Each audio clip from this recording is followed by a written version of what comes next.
Bugun klinikamizda yana bir xushxabar, yana bir baxtli juftligimiz azospermiya tashxisi mikroteza amaliyotidan so'ng ekoiksiya amaliyoti bajarildi. U bemorlarimizga mana bugun homiladorlik haqidagi testni oldik. HGC juda ham yuqori. O'ylaymanki, ushbu patsientlarimizda egiz homila bo'lish ehtimoli juda ham yuqori.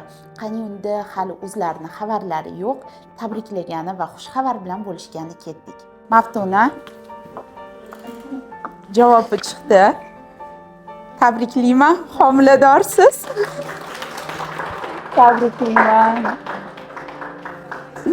Ilohim mahkamidan bergan bo'lsin. Juda ham yuqori ko'rsatkichlaringiz, inshaalloh egiz homila bo'lish ehtimoli ham yuqori. Ijobiy natijalaringiz bilan tabriklayman.